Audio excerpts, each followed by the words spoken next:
why we should renew daily.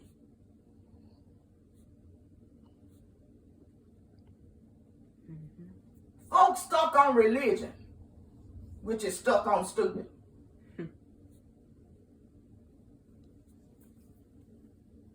They like the thought of circumcision, but never allow the Lord to circumcise their hearts. You see, God removes the foreskin if you lay still long enough for the surgery to be completed.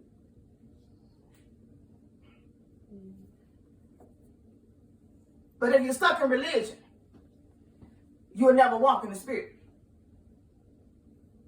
Religious folk always challenge the truth. That's why there's debate about homosexuality. It was wrong in the beginning of time. It's going to be wrong at the end of time. There's a debate if there's heaven or hell. There was heaven at the beginning of time. There was hell at the beginning of time. And it's going to be at the end when God started over. The blessing is that those that survive and go with God just won't remember hell no more. But those in hell will remember it all.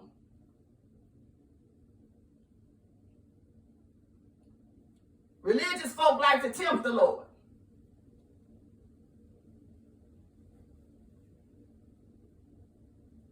Religious folk would even use his word in vain in his name.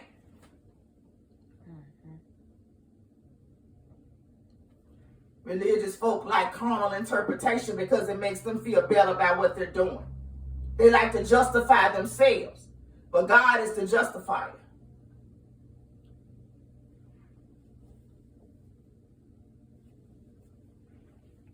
Religious folk don't like to seek the Lord. They lean to their own understanding, which is foul in itself because there's nothing good in the flesh. They that know the Spirit of God will know the mind of God. Spirit begets spirit. To the carnal-minded person, spirit is foolishness. Because they don't know how to discern spiritual things. This is why so many are still stagnant and tripping over their own tongue.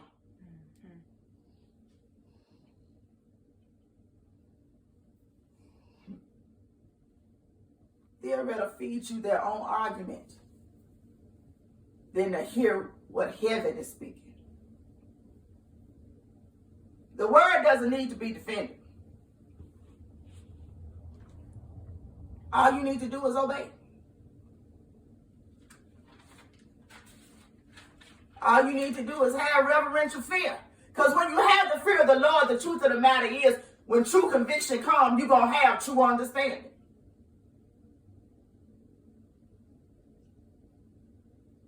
Walking in the Spirit is an insurance. Living in the Spirit is assurance. When you're Spirit-led, you're less tempted. When you're Spirit-led, you're less vulnerable. Worldly pleasures won't excite you as much when you're Spirit-led. It doesn't mean you'll never be tempted. It just means when you're in the Spirit, you have more control to say no. Let your yea be yea and your nay be nay. Stop flipping and flopping like a fish out of water.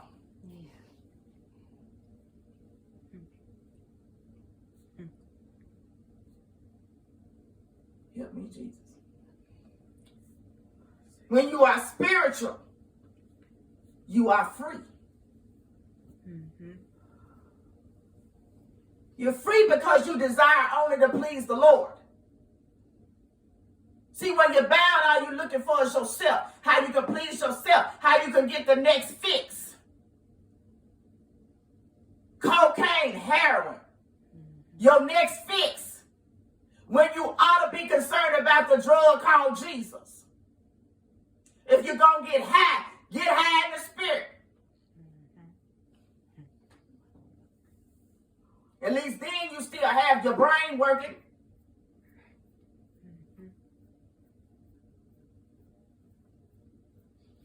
Obedience to God and living for Him gives you freedom from demonic influence.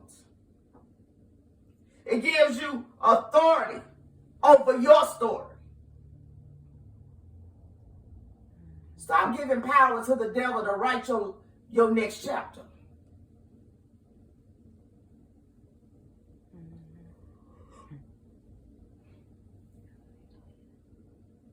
You can write your next chapter. You say, well, Pastor, how am I writing my next chapter? God, the one already done wrote my life. You write your next chapter by accepting the authority of God He has given you to say yes to Him. Because when you're saying yes to the devil, He's not giving you room to evict him. He's not giving you room to be creative. He's your prison guard. But in God, He doesn't make you do anything. So you have the choice to write yes.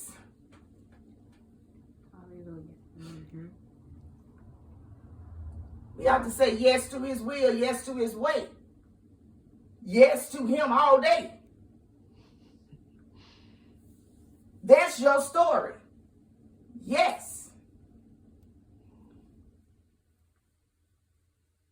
That's my story. And I'm sticking to it. You have the privilege to say no when the devil is knocking at your door.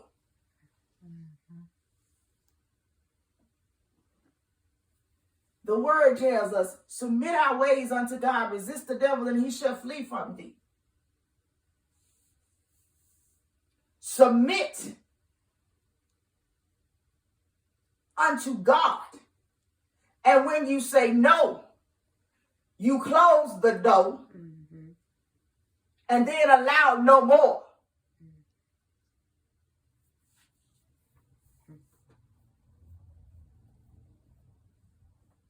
God is the author and finisher of our faith, but guess what? We got the cosign on that dotted line.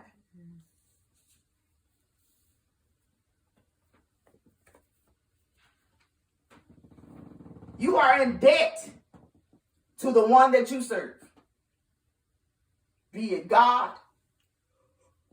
or that other thing over there.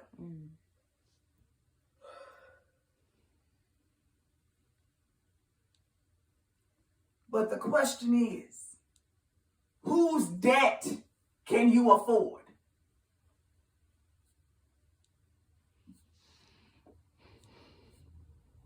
Satan rules the law because he stretches your doubt. He tempts you and he tests to see how far you're willing to go.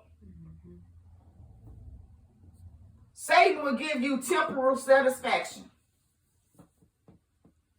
But that temporal satisfaction has a long-term life sentence.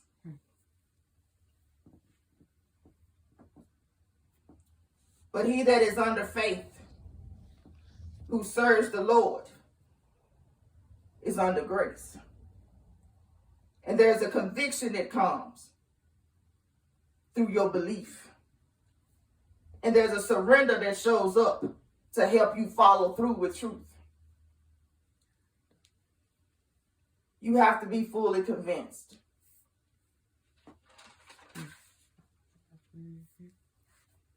For in Christ, Christ is the law. Because he writes on our hearts. And by him writing on our hearts, that is the mark of God.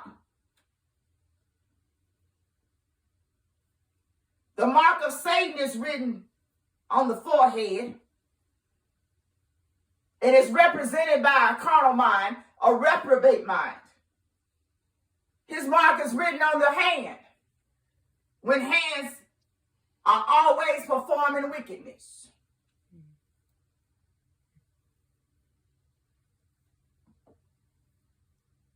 Hands that murder.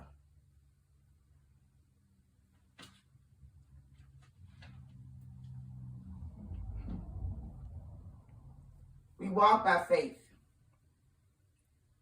by making every decision after prayer and supplication.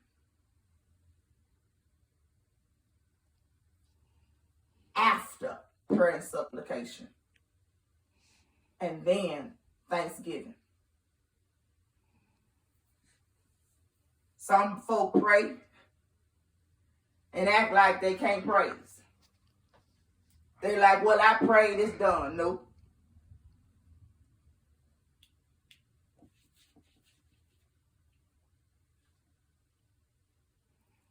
It takes more than just prayer. Part of obedience is showing God that you love him. That's what praise will do. Praise will bring a breakthrough. Worship honors the been through and brings the answers that are new. Thank you for that one, Lord. Some folks don't want to praise until they see how faith is working for them. But it's in the wait that you have to partake of the praise. You have to honor God because of who he is, not because of what you asked for. This is where a lot of people are missing it. In the wait, you don't allow hope to diminish. You don't allow hope to dissipate. What are you doing to keep hope alive? What are you doing to saturate the prayer, to keep the prayer covered until you see the answer?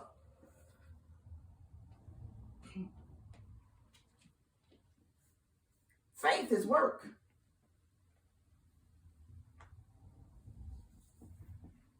Without faith, there is no fruit.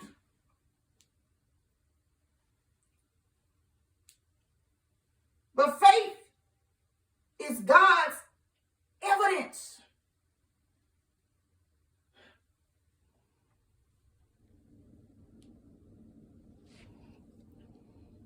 The Bible says this in Hebrews.